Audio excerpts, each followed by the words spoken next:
welcome back to another early adopter edition. And in this one, we're going to create my first custom report. I've done several videos on this in the past, and my motivation for creating this one is due to the fact that I'm on Sparx 17, version 17.1, updated to the most recent build.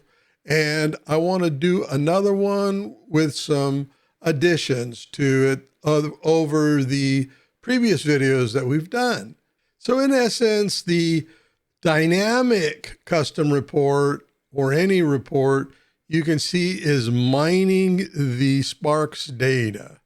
And you can place the extracted data anywhere you want in your formatted template. So the difference between a dynamic and a static report is that the static report is all manually input. And the dynamic report, the only thing you're doing manually is adding some content in here, some text that helps tell your story in the report you're doing. So created on, let's go get the data.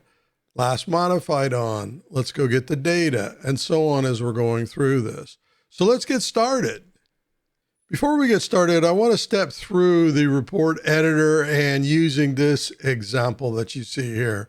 So there's several ways to get to this. Number one is you could be anywhere here. You hit function key 8 to bring up the document generation editor. And then you can choose a template. In this case, we have the solution approach.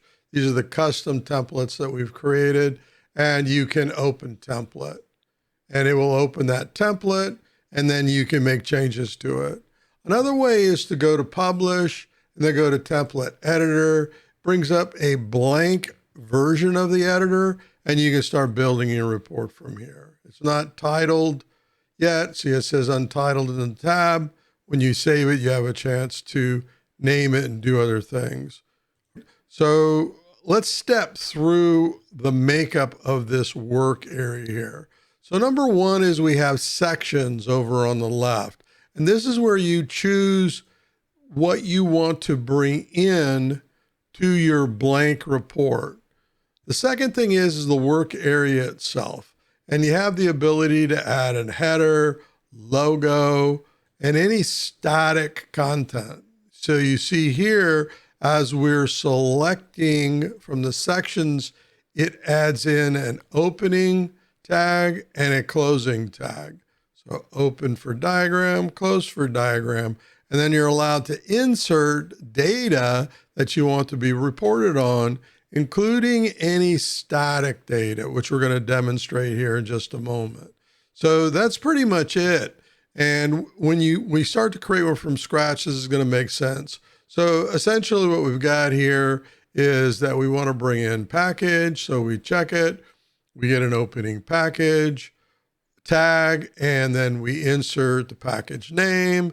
And then we want to bring in the create modified date. So we statically type in created on, last modified on, and bring in the data. And then we go down to the open diagram tag, and we want the diagram name.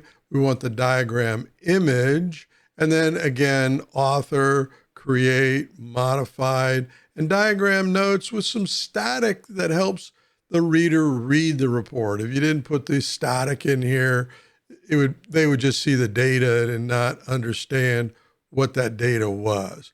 And then you can do things like insert tables, build tables, and then inside the cells of those tables, the rows and columns, you can insert tags from the various selections, sections that you chose. And again, this is going to make more sense in a moment when we start to create our own diagram from scratch. So this was a completely blank project. We imported in our block diagram and our requirements that we're going to be reporting on. And if we go over to, I'm in the default layout, by the way, browsers on the left, properties is in the upper right, and notes is in the lower right. And here's the project browser tab, the content we have in here. Then we're going to go over to the resource tab, and we have no reports. So again, I'm in Sparx version 17.1. and it really didn't change from 17.0 to 17.1. But I want to show this because some of you, many of you, are in older versions. You're still on version 16. I've even had members that are on version 13. And you probably should get upgraded to 17 as soon as possible, but I'll leave that up to you and your company. So the difference is that some of these names changed, but the functionality in them really didn't change at all. And we'll show you some changes as we're going through. Hopefully I catch them all, but really this should be a straightforward demonstration. So we're in the resource window tab off the project browser. So in resources, we have Sparx static templates. These are these red icons. You can't edit these. You can use them. You can copy them and use them as a basis for your custom, but there are no custom templates. So templates is blank, fragments is blank, and so on. To create a template, we're going to go to the top here. We're going to right click and we're going to left click on create template. And we get this window here that pops up that we're going to populate the template name. We're going to choose the template type here, and your choices are templates, fragments, cover sheets, style sheets, and table of contents. We're using template type. And then here, as I stated a moment ago, you can actually copy custom templates or canned templates to use as the basis of your custom template. And we're going to choose none. And then here, you can put in a group. So I'm going to populate these things and let's get started. So we're going to call our new template Solution Approach. And then we want to create a template group called Solution. So if you're creating a template for project management or you're creating a template for another area or group, you can group them. So let's go ahead and hit OK and see what happens. So in this particular case, it created a template called Solution Approach in a group called Solution. And we have a blank reporting template that we can start building on. So in this work area here, the blank template, and this is optional, you can do this at any time. We want to insert a header. We want to work with the header and the footer. So in this, we're going to edit page header and footer. And it takes you to the top where you can add in some sort of title or header for what it is. And in this case, we're just going to call this Solution Approach. And then anything else that you want to put in there. If you've got an acronym, you can go SA. A lot of folks might refer to each one of the artifacts using an acronym, which we all know and love, right?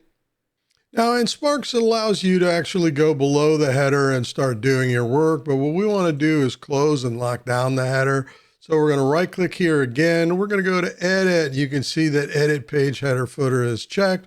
We're going to uncheck it. And now it's locked. You can't get back up there.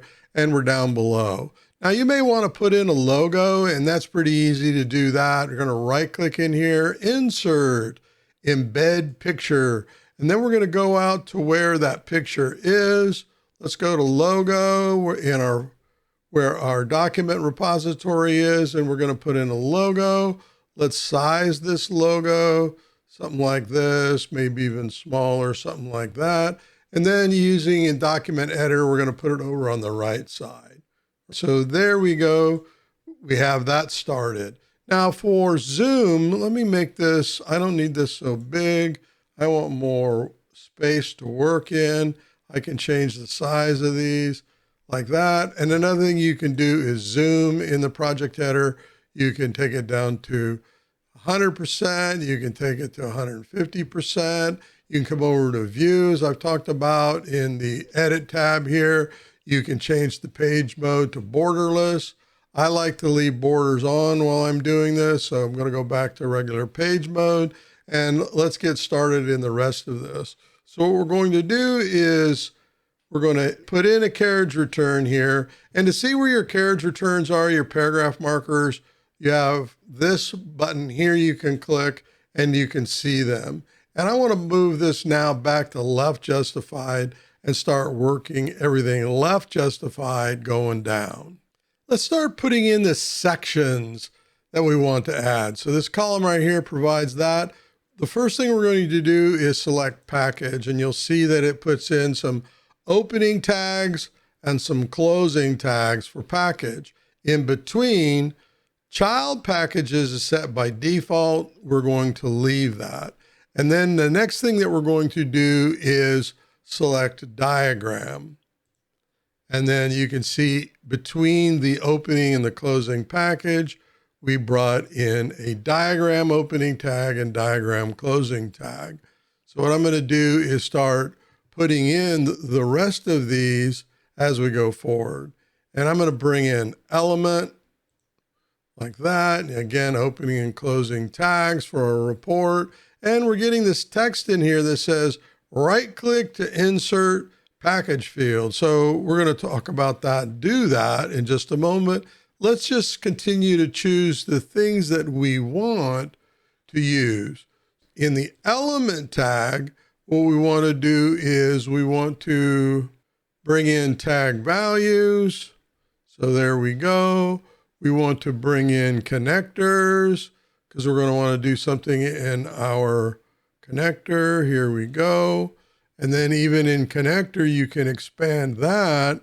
And with connectors, we're going to want source and target. We can hit these plus signs and expand this. And I'm going to move this over a little bit more, make this a little wider so that I can see. We're going to want to have element, the source element and the target element. And I think that's all that I want to do right now. So we're starting to form our opening and closing tags, inserted into the proper areas for running the report. For connectors, what else do I want here? Oh, I'm going to want tag values. And then as we go down here, I think I have everything. I don't need comments. I already have child packages. So I think I have enough to get started. And again, if you want to add anything, you just come back to the sections, you turn it on. It will put the opening and closing tags exactly where you want them. The next thing that I do is we're going to start at the top here, and we're going to insert a carriage return here.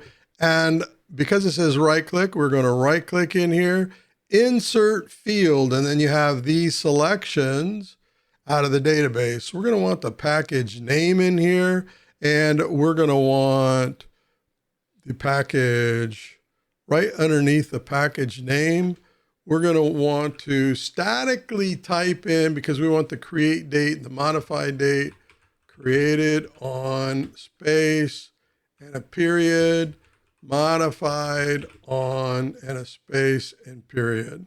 And then right before the period, we are going to insert a field for the create short date. We want the short date, not the long date and time. And then for modified, right before the period, we're going to want to do the same. We're going to right click there, insert field, and then we want date modified short, just like that. Now I'll leave it up to you. I'm going to turn off, so select in here. I'm going to turn off paragraph markers just to make it a little bit clean so I can see things like I have a space and I don't have a space after on. So the report's not going to run right. I don't have a space after on here. So it was a little messy and I couldn't see it. So save your document, and then you can browse where you want the document template to be. And you can select this button here, and it will actually run the report as it is right now. So it's going through and running. It is done. And let's preview what we've done so far. So we had a header, a logo. We still see all of the right click stuff. We see the the first package name that's here. We have created on and modified on dates that are here, and we want to add some more. So we'll go ahead and close this and keep going. That's going to do it. So when I'm done with a particular tag, I will remove this. This is what tells me that, all right, I'm pretty comfortable with how these tags look like right now. However, I want to format, style the elements that are in here. So I can change the style. I go up here in the document edit. I can hit H to get down to header, and we're going to make that header 1. I want to change the style on this static text here. So I want a blue.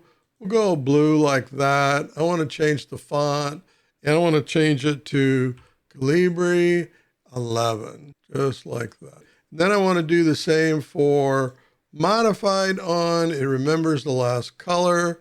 And then I'm going to go Calibri again, and then 11 points, just like that. And then save. And then let's run another test. It's going through and running a test on our template. And let's go ahead and view it. Now it's starting to shape up a little bit more. We have a long ways to go, but we're starting to see something show up here for this report. Now, as I'm working down through the template, I'm adding, changing style. Right underneath the diagram name, I want to go insert, and I want to bring in a diagram image. It's as simple as that. And then underneath that diagram image, I want to know who the author is. Again, the create modified date, totally up to you how you format your report. I want to add that next. Now, as you're going through, you're going to want to be running and testing, just like in coding, unit testing all the way through it. So let it run through your template, preview your template, and then look at your progress. So we inserted our diagram. We added some text in here about who the author is, create modified. The default in Sparx is Times New Roman, and I want to use Calibri all the way through. So one of the things I can do is I can select Control A, everything, and come up here and change it to Calibri. Another thing I can do is I can select just the section that I want to impact. And let's go ahead and start right here, go all the way down, and it's set to 11 points. Let's just double check. And there we go, it's 11 points.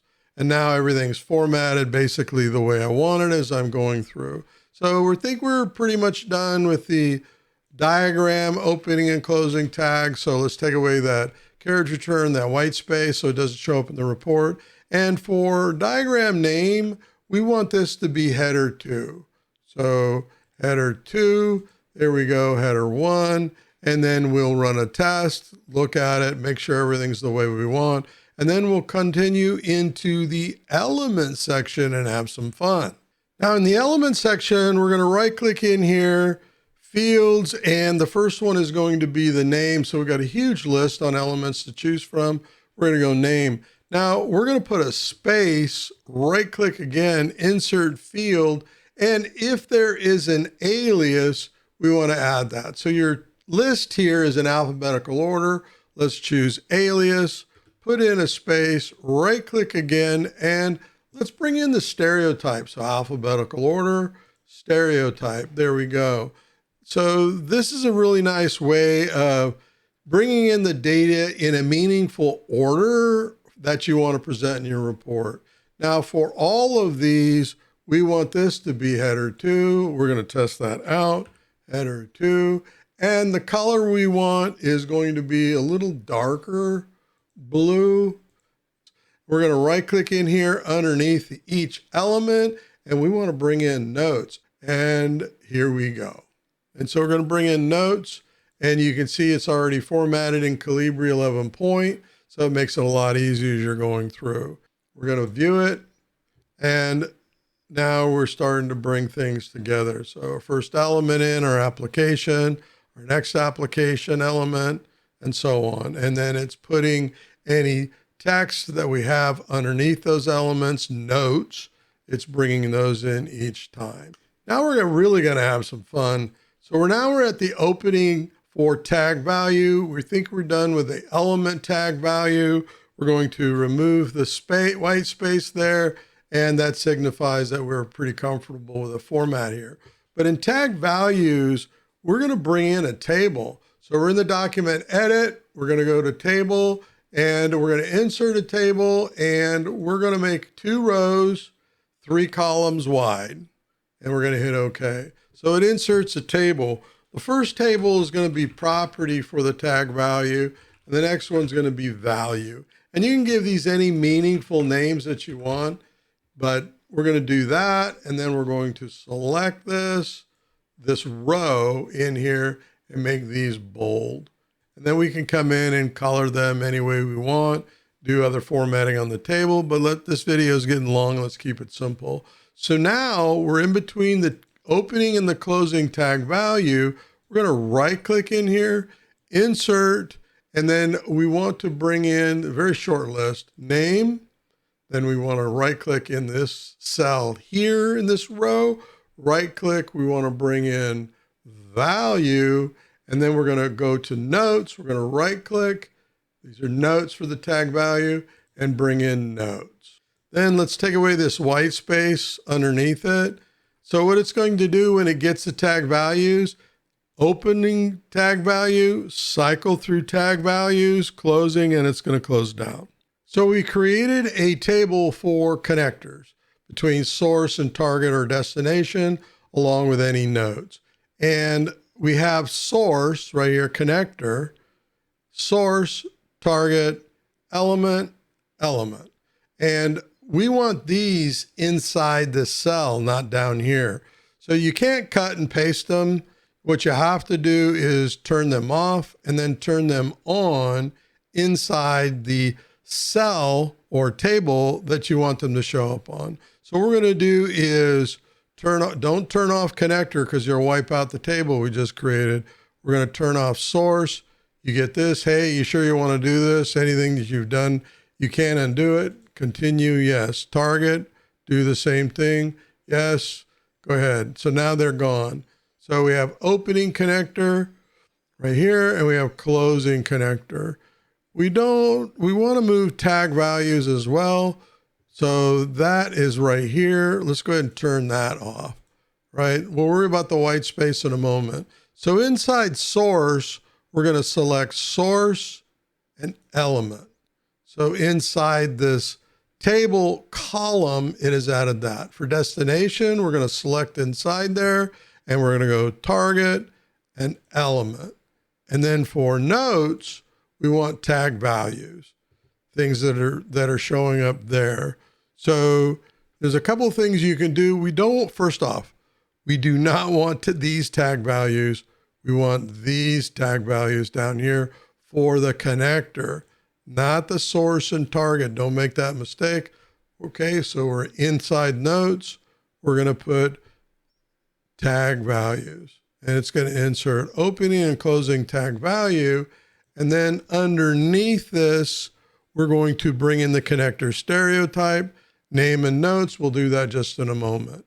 So let's start with source and start bringing in what we want. So again, right click to bring in what you want. And for the first one, source, we do not need anything after the opening tag. So we're going to take away that space. What we're looking for is the element, not the source. We want the source element.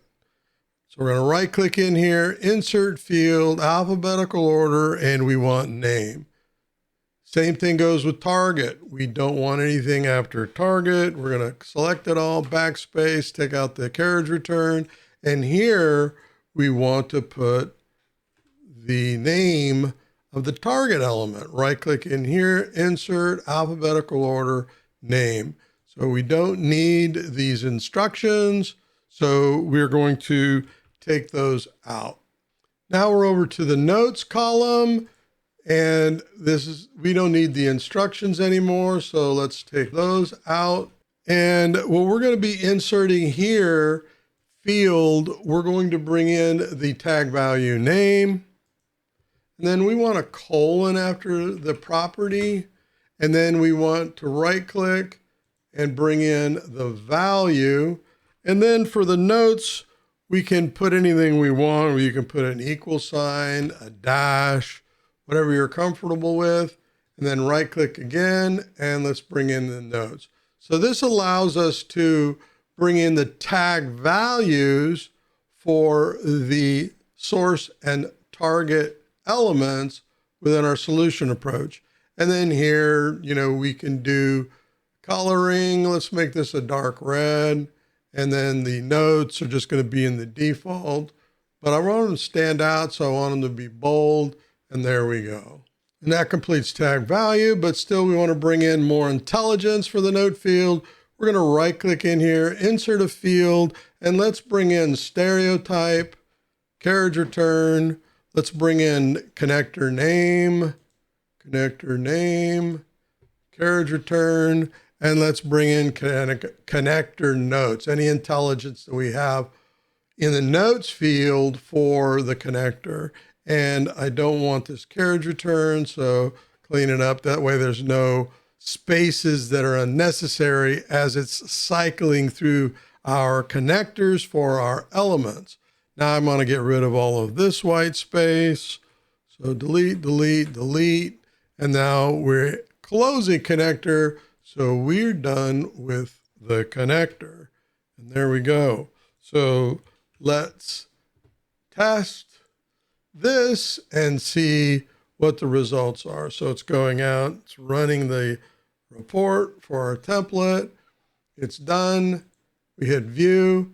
And now we're starting to get a table in here that's giving us some of the intelligence we want, but this will not show up when we're running our report from the diagram or from a model element down here, model document, which you've learned about in the channel. So back to our report, close our test, and we are done. That's pretty much it. There's more that we can cover, but we'll do it in more advanced sessions, such as linked documents and bringing in other reference data as fragments.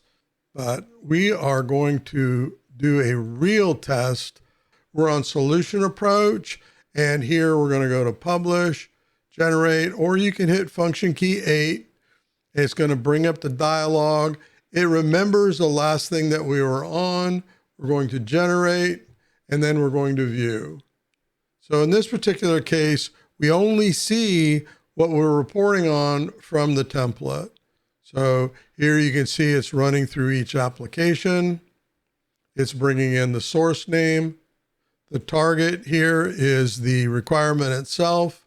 Any tag values if applicable. All of the content that we had requested, such as stereotype, name, and notes in each one of these. So each one of the applications, scroll down, and the report is done. We're going to go ahead and close this. And I talk about this in the channel, and that's document elements that you see here, very easy to create.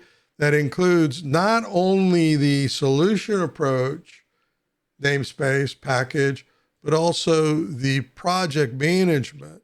So when you're on these, you can hit function key 8, brings up the dialog box. Now it defaults on model report, and we're going to scroll up to our new custom solution, and I'm going to go ahead and step on the target.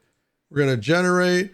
Now what it's doing is it's cycling through both packages and including the requirements and bringing those in using our template. So again, solution architecture. This is source to requirement, all the way down through all of them to requirements. Project requirements is the new package. Each one of the requirements brings in the tag values, source and destination here. So often your non-technical stakeholders will read the report from the bottom up. They'll look at their requirements and then, well, this is impacting this source, this application. What is that application? They'd be able to go up and see, oh, here's the application.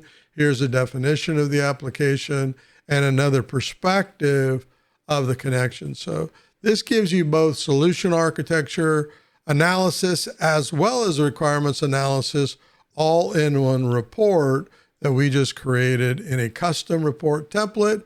Congratulations.